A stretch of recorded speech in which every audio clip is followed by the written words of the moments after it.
to Allah. Alhamdulillah Rabbil Alameen, Ar-Rahmanir Rahim.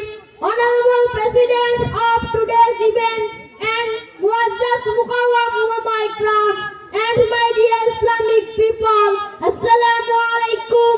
How are you, my dear Muslim ladies and gentlemen?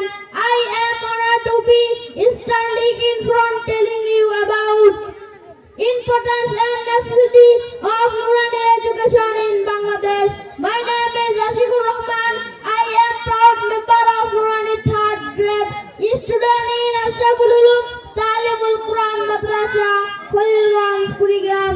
In the audience are my teachers, Muslim are every Muslim people.